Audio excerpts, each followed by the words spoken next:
There is so much shared heritage between our two coaches tonight from their years together at Hawthorn in the golden era. Alastair Clarkson as coach, and I think Chris Fagan was his minder, wasn't he? And there he was on the roster, on the podium on grand final day last year. They've lived each other's journeys as well. One's a rebuilding coach, one's a defending premiership coach. So they're great empathy with each other, I'm sure. Alastair Clarkson, great to have you here. Yeah, thanks guys. Good to be here. Chris Fagan, always great to have you on, Fags. Welcome. Thanks, Jared. Thanks, Gary. Good to be here. Do you have a bit of empathy for Clarko as you go through a period of a rebuild where progress is stubborn to reveal itself? Yeah, I do. It wasn't that long ago that we're in that position. But it's actually a tremendously rewarding phase too when you see the improvement starting to come. And, you know, I haven't watched all of North's games this year, but I've watched a bit of them, and you can see that they're on the improve. And, you know, for me in my time at Brisbane, it was really exciting to win the flag last year. But I don't know, I think that third year when I was there and we broke through, that was probably the most exciting time of all. Any pangs of jealousy that he's coaching a defending premiership team? Oh, I was so delighted when they won the flag last year because obviously the connection to Fags and the journey that he'd been on, the help he'd given me at Hawthorn, but also knowing full well that he got that opportunity at Brisbane, and to see that through and win a flag was great for Fags and his crew. But it was also just a little bit of reinforcement for the path that North's on as well. That the path that we trod together at Hawthorn and then Fags did at Brisbane is still the best path to get your club back up amongst the elite in the competition. So we've got a long way to go. We know where we're at, but it was really pleased for Fags and their club that they were able to salute last year. If we probe there for openers, are you painting an overly optimistic picture of your progress at the moment, married against the reality? Well, I know the reality is it's tough yards, and it's tough to win games of footy and improve. And you know, Gary just spoke about it with West Coast. I heard the previous segment, and you know, looking for wins in other areas than just your win-loss column. We know that we're a much better club this time this year than what we were 12 months ago. And Fags just mentioned it. You know, he's seen the improvement. We've seen the improvement, but are we disappointed at different stages? We still lapsed like the last 2 weeks. Like the third quarter against the Sydney Swans was dreadful. You know, with 6 minutes to go in the third quarter on the weekend, we're 6 points in front, and then 40 minutes later we're 52 points behind. You know, so these are the enormous frustrations, disappointments, sometimes anger that we have as coaches. But also there's a reality, a bit of grey hair that Fags and I have got and wisdom have been involved in the game, that these ebbs and flows that come with it, just enormously frustrating, but it's just part of the journey. And guess what? When we do start winning some games of footy, there'll be also some disappointment and some bumps in the road in terms of finals that we should have won and we somehow lose them. And you know, and Fags has been through that over the last 3 or 4 years and getting a lot of critique about whether he's ever going to be a premiership coach. And then finally they salute, and it's never in question anymore. You know, so it's just all part of the journey. And I'm trying to use my wisdom in the game to just keep it all as balanced as we possibly can. But are we impatient and anxious and wanting to be better quicker? Of course we are. And frustrated at different stages, like we were on Saturday afternoon when we let slip a golden opportunity to try and knock off the Suns. And we just fell in a dreadful hole. Are you coaching well? You famously, I think, redefined footy and how it was played, and the impact was unbelievable. 4 premierships, and you got great self-confidence and belief. So I want to know whether that has wavered at any stage in the last 2 years. You're sitting here tonight saying, yeah, I am absolutely where I need to be with this modern game. No, well, I think, I've got no drama with that. This is a tough caper. There's 18 clubs in the competition. I can remember sitting with Fags at Hawthorn in our second and third years there. And indeed in 2015 when we'd won 2 flags and we got to round 8 and we're 4 wins and 4 losses, and it's just like, gee, we're well, and just enormously frustrated and disappointed with a team that was up the top of the ladder, let alone, you know, in the second year. And we I think we had about 5 games in a row in my second year at Hawthorn. And this is a young coach, not recontracted for his following, only had a 2-year contract. And we had 5 losses on average of 60 points. from about mid-season. It's just like, well, things aren't looking too good for me end of this year. But you just back yourself in the process, and we were making decisions then. And I didn't know whether I was going to be reappointed as a coach, but we were making decisions then about what was the best thing for the footy club, whoever was going to be the coach in 3, 4, 5 years. And we're doing exactly the same now at North Melbourne. Will I see this through? I don't know, but I'm determined to get the club back on the right path. And we're doing some really, really hard yards. We're seeing little bits of improvement, including in the 5 games that we've played. We've been really competitive in parts of those games, in every one of those games, but we just have only been able to see the golden ticket in one of them thus far. But I don't want to sell pessimism, I don't want to sell too much optimism, but the balance of it is somewhere in between, obviously. Can you still cutting edge in the modern game, do you think? Oh, gee, who can ever answer that question? Are you cutting edge in what you do? I don't know. Would you say, oh yeah, we're right at the top of our game? You get a sense of where you're at in terms of like what you just described to me back when at Hawthorn. That is an understandable assessment because you're 2 years into your coaching journey. You're now you're the godfather of coaching now. So I would imagine you'd have a much better handle on doubts and about where you're at and where game's going and where you're coaching at and how the players are responding to you. Yeah, well, I'm not the best person to ask. You need to be asking everyone else. But shouldn't you go, yeah, damn straight I am. I'm absolutely where we need to be. Maybe, but that's not me. No, well, I know that's not you. I know you're looking big at picture. I'm never going to blow my own trumpet. It's just like I'm doing what I'm doing. I'm contracted by the North Melbourne Footy Club to do that. I'm trying my best, and so's the group, to get this club back off the canvas and get ourselves back up the ladder again. We think we're on the right track. We're disappointed that at different stages we have periods of games or a stretch of games where we don't look like we're making the progress we like. But I'm just backing myself in, just like Fags did, and what we did at Hawthorn, backing myself in what has stood the test of time for a long period of time, and that's the Demons did it too. And geez, there were some frustrations in that.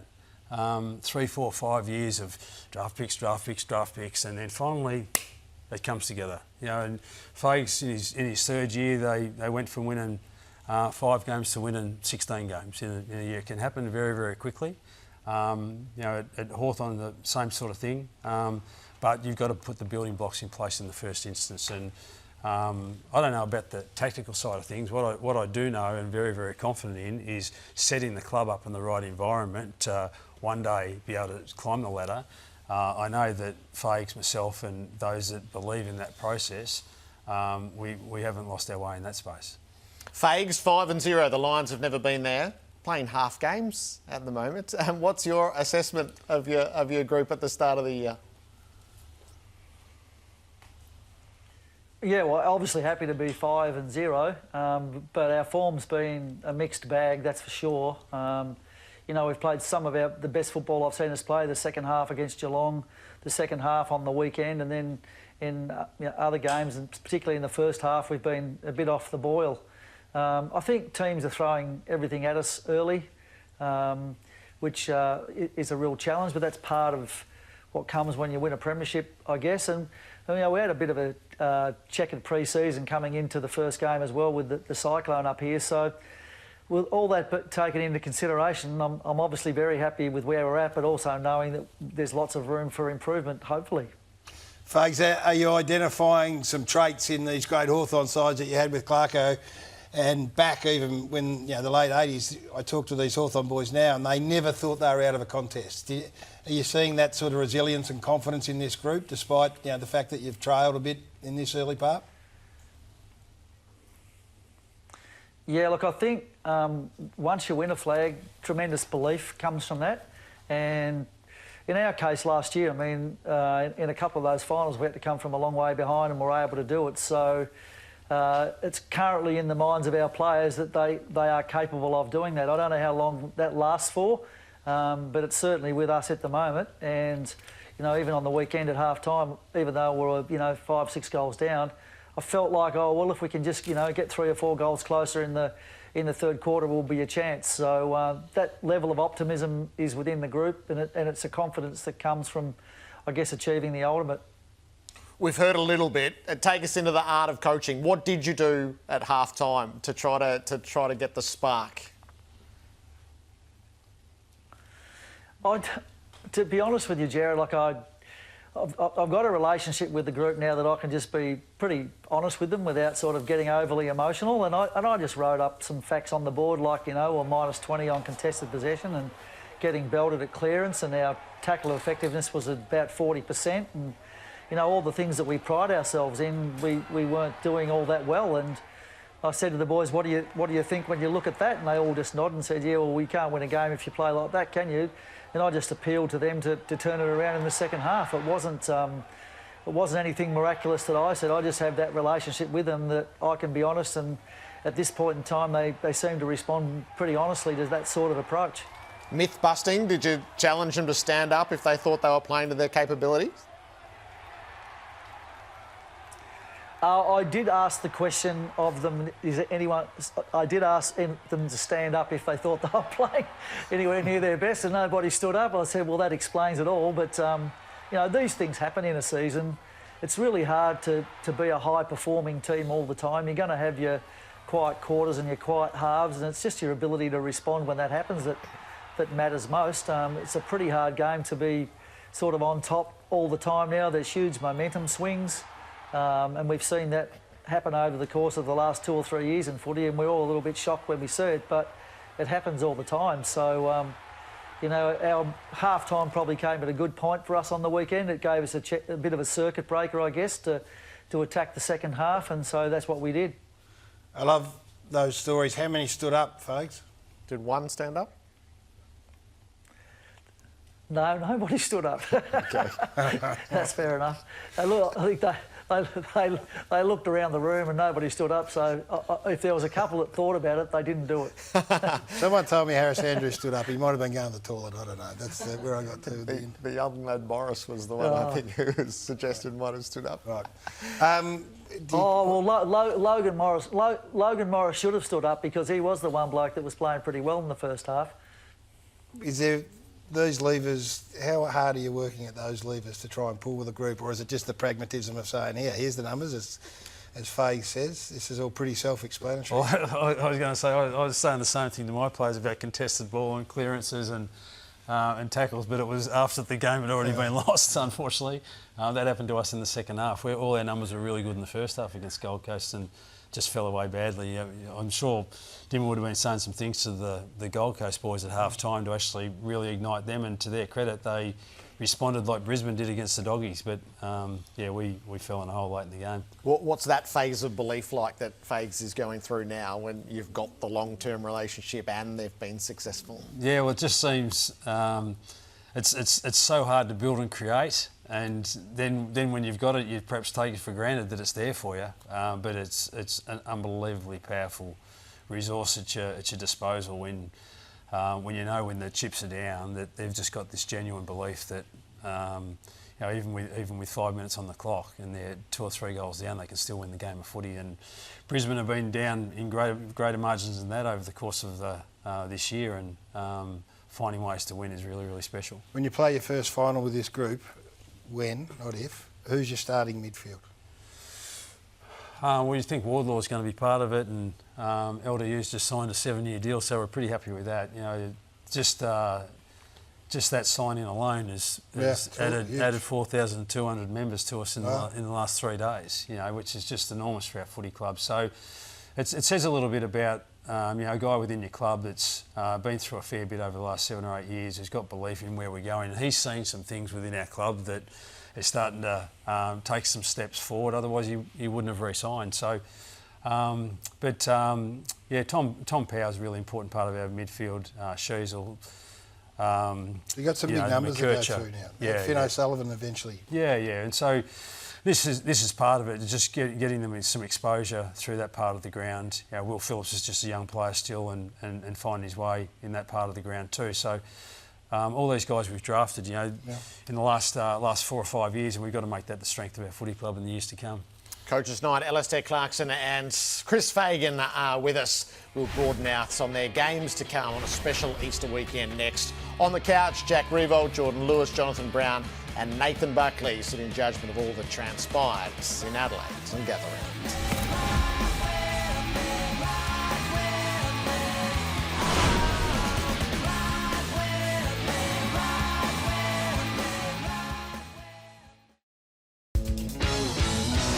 Smooth Moves, brought to you by Jamison Whiskey.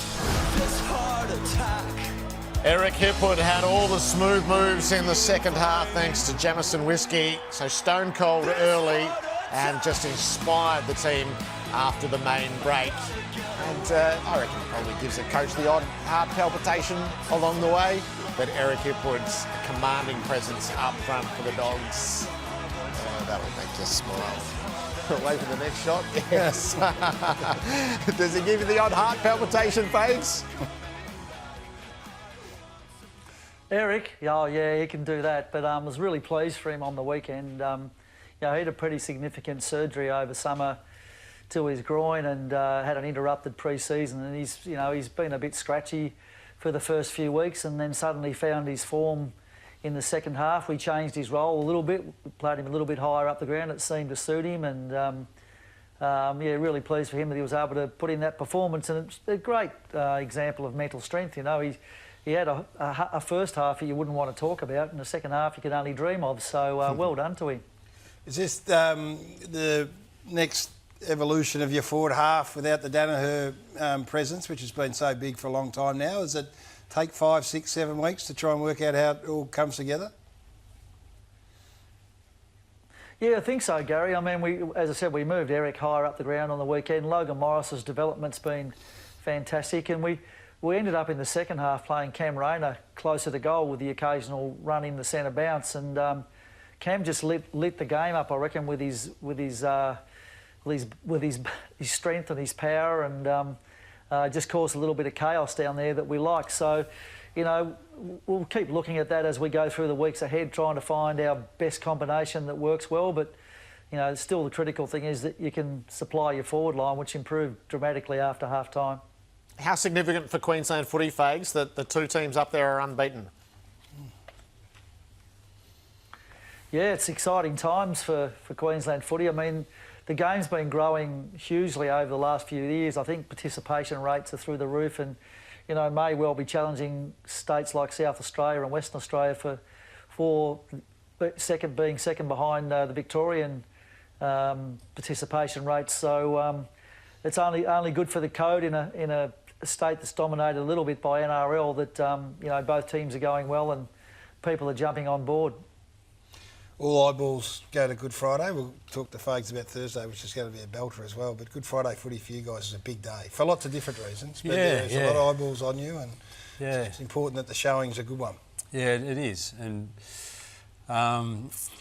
it's an exciting game for our footy club, exciting game for Carlton obviously as well. The proximity of our two clubs and the Royal Children's Hospital, and the significance of the event itself and the cause is very, very important for a lot of people. But to be the spotlight of the game for that particular day is really important for our footy club, and we're pretty keen to make a better showing. We're really disappointed with our performance last week, and we're ready for a Blues outfit that got themselves off the mark last week. Everyone has their own build-up. We saw the build-up to last night where Hawthorn failed. There's just no two ways about it in terms of whatever they did preparation-wise. I mean, how big do you build this up? Because finals on the agenda for you guys would be outstanding, but it may not come this year, it might come next. So these big moments are big, and you get to find out about your players in bigger occasions. That's right, and for our guys, 45,000, 50,000 people at Marvel Stadium is a really, really big event for our footy club and our players, and to get the experience and some sort of inkling of what it might be like in finals footy is really important, because that's where we want to go. And we got that opportunity 2 weeks ago against Adelaide, fanatical crowd, and near on 50,000 people, and it was just a great experience for our players. Carnival atmosphere, great opponent, and we get that again this weekend against Carlton. So looking forward to the challenge, but we need to step up. We need to get better. Is Thursday your biggest home game for the year, Fags? Yeah, it'll be up there, Jared. I think Collingwood and Geelong, so we've already had the Geelong experience, but no, Collingwood's big. There's a healthy rivalry there. The ground will be packed. Collingwood have had the wood on us for the last 3 games, albeit the games have been fairly close. We're pretty keen to beat them at the Gabba and sort of send a message to the competition that it's a hard place to come to and win. And I thought last year we sort of fell away a little bit in that area. We lost 4 games at the Gabba, so far this year 2 from 2, and we want to keep that going. So it should be a really good clash, I would imagine. What was that nickname you gave Fags when you walked in? The Lord Farquhar. What is that? Oh, here we go. Here we go. Get it all out there, Clarko. You might as well tell the world. The little fella on the horse in Shrek. You remember that? Fags, I shouldn't have asked, Fags. Absolute dead ringer. I shouldn't have asked. Well, Clarko's obviously a giant of a man too. Anyway. Perhaps we best leave it there. Fags, great to have you with us. Good luck Thursday night. Thanks, fellas. Great to be on the show. Good on you, Clarko. Thanks See for coming Clarko. in. Good luck. Friday. Good on you, folks. See you, mate. Alastair Clarkson and Chris Fagan with us on Coaches Night. It's Players Night tomorrow. Carlton's captain Patrick Cripps is going to join us here at the desk, as is Fremantle's Andrew Brayshaw. The Dockers are in town in preparation for Saturday against Melbourne. Andrew Brayshaw at the desk.